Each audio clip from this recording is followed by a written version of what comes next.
శ్రీచక్ర హాస్పిటల్లో పేషెంట్ కల్పన మృతి చెందిన ఘటన పైన హన్మకొండ జిల్లా డిఎంహెచ్ఓ స్పందించారు. శ్రీచక్ర హాస్పిటల్కు చేరుకుని మృతురాలి బంధువులను జరిగిన ఘటనపై అడిగి తెలుసుకున్నారు.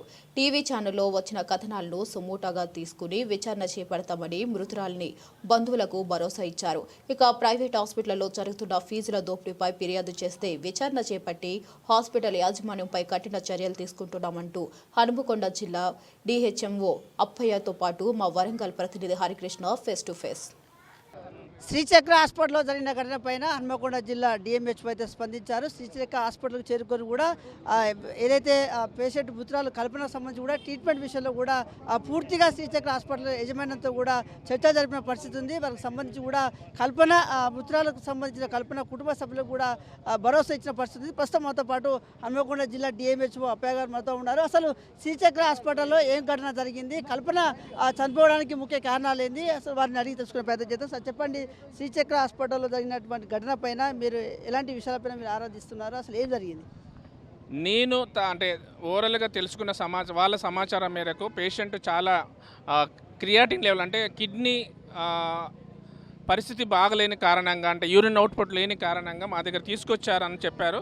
సో అది 24 క్రియాటిన్ లెవెల్ ఉందని చెప్పారు. సో అది కేస్ షీట్ చూసిన తర్వాత మాత్రం నేను చెప్పగలను. అయినప్పటికీ మేము తప్పకుండా వాళ్ళని రేపొద్దున మేము ఎక్స్ప్లెయిన్స్ అడుగుతాము. కేస్ షీట్ కూడా మాకు హ్యాండ్ అవుట్ చేయమని చెప్తాము. మా నిబంధనల మేరకు వాళ్ళ మీద ఎంక్వైరీ చేసిన తర్వాత ఏమైనా లోటుపాట్లు ఉంటే చర్యలు తీసుకుంటాం. దాదాపుగా 1,30,000 వరకు కూడా వాళ్ళు చెల్లించమంటూ కూడా ఇటు మృతురాలి బంధువులు మాట్లాడుతున్న పరిస్థితి ఉంది. ఎన్ని రోజుల నుంచి ట్రీట్మెంట్ జరిగింది, వాళ్ళు 6 రోజులు అని చెప్తా ఉన్నారు. ఎన్ని రోజులు ఎలాంటి ట్రీట్మెంట్ చేశారు, ఎంత ఖర్చు అయింది, అసలు 1,30,000 వీళ్ళు ఇచ్చామని చెప్తా ఉన్నారు. దీని మీద ఎట్లా?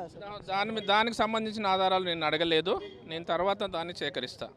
అంటే ముఖ్యంగా వీళ్ళు ఎంజిఎం అయిన వాళ్ళను ఎంజిఎం నుంచి వెళ్ళి రెఫర్ చేస్తేనే ఇటు శ్రీచక్ర హాస్పిటల్కి వచ్చామంటూ కూడా వాళ్ళు బంధువులు చెప్తా ఉన్నారు. అంటే ఎంజిఎంలో ఎవరైనా శ్రీచక్ర హాస్పిటల్కి సంబంధించిన వార్డెన్లు ఉన్నారా, లేకుంటే ఆర్ఎంపీ ద్వారా వచ్చినా, అసలు ఎందుకు ఎంజిఎం అయిన వాళ్ళు అసలు కార్పొరేట్ హాస్పిటల్కు పోలేని పరిస్థితులు ఉన్న వాళ్ళు ఈ హాస్పిటల్కి వచ్చిళ్ళు ఈ విధంగా ఖర్చులు పెడుతున్న పరిస్థితి ఉంది. ఇలాంటి హాస్పిటల్ పైన మీరు ఎలాంటి చర్యలు తీసుకుంటారు?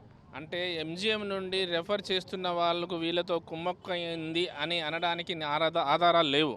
సో ఒకవేళ నిజంగానే అది స్పెసిఫిక్గా పలానా మల్లయ్య పలానా అప్పయ్య చేసిండు అంటే తప్పకుండా వారిపైన మేము చట్టపరంగా అంటే సీసీఏ రూల్స్ ప్రకారం చర్యలు తీసుకుంటాం. అయితే ఎంప్లాయీ రెగ్యులరా, కాంట్రాక్టా, అవుట్ సోర్సింగా, దాన్ని బట్టి వాళ్ళపైన చర్యలు తీసుకుంటాం.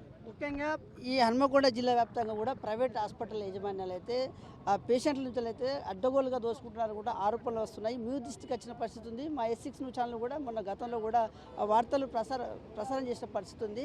అసలు ఫీజు స్ట్రక్చర్ ఎంత ఉంది, అసలు ఎలాంటి నియమ నిబంధనలు ఉంటాయి, హాస్పిటల్ యాజమాన్యం నోటీస్ బోర్డు కూడా కేటాయించాలి, అలాంటిది ఏం లేదు. అలాంటి హాస్పిటల్ పైన ఎలాంటి చర్యలు తీసుకోబోతున్నారు? చూడండి, ఈ మధ్యలోనే దాదాపుగా ఒక వారం క్రితమే క్లినికల్ ఎస్టాబ్లిష్మెంట్ యాక్ట్ పైన గౌరవ మంత్రి వర్యులు, తర్వాత మా సెక్రటరీ గారు, సంబంధిత డిఎంఈ, డిహెచ్ వీళ్ళందరూ కలిసి కూడా ఎడ్యుకేషన్ డిపార్ట్మెంట్లో ఉన్నట్టు ఫీజు రెగ్యులేటరీ యాక్ట్ ఏమైనా తీసుకొద్దామనే ఆలోచనలో ఉన్నారు. అది తెస్తే తప్పకుండా అప్పుడు మనకు ప్రజలకి న్యాయం జరుగుతుంది. సో దానికి సంప్రదింపులు జరుగుతున్నాయి. ప్రైవేట్ యాజమాన్యంతో, IMA తోటి, ప్రభుత్వంతో జరుగుతున్నవి. సో వీళ్ళని ఏదైతే వీళ్ళు మినిట్స్ ఆఫ్ మీటింగ్ చేసుకున్నారో అది నేషనల్ కౌన్సిల్కి పంపడం జరిగింది అనుకున్నాం. చివరిగా చనిపోయిన వ్యక్తి కల్పనకు కూడా డెడ్ బాడీ ఇచ్చే క్రమంలో కూడా ₹1,00,000 కట్టాలని కూడా డిమాండ్ చేశారంటూ కూడా స్వయంగా కల్పనకు సంబంధించిన భర్త వాళ్ళ కూతురు కూడా ఆరోపించిన పరిస్థితి. ఇలాంటి ఘటనలు జరిగినప్పుడు యజమానం ఈ విధంగా మాట్లాడడం సరైన పద్ధతి? అసలు ఇలాంటి ఉంటుందా యాక్చువల్గా? అంటే అది ఫీజుకు సంబంధించి నేను వాళ్ళని గట్టిగా అడగలేను, కానీ హ్యూమానిటీగా తప్పకుండా చేయమని అడిగినాము. ఇప్పుడు వాళ్ళు చేస్తామన్నారు. భరోసా కల్పించారు కల్పన సంబంధించిన బాధిత కుటుంబ సభ్యులు?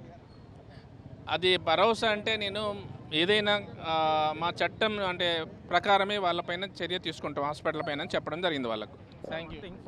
ఏదైతే శ్రీచక్ర హాస్పిటల్లో జరిగిన ఘటన పైన కూడా ఇటు హన్మకొండ డిఎంహెచ్ఓ అయితే స్పందించారు. ఇటు స్వయంగా శ్రీచక్ర హాస్పిటల్ చేరుకొని కూడా ఇటు కల్పన జరిగినటువంటి ట్రీట్మెంట్ విషయంలో కూడా ఆరాధిస్తున్నారు. ఎవరైనా మృతురాలు కల్పన సంబంధించిన బంధువులు ఎవరైతే ఫిర్యాదు చేసినా కూడా హాస్పిటల్ మీద ఆరాధిస్తాము.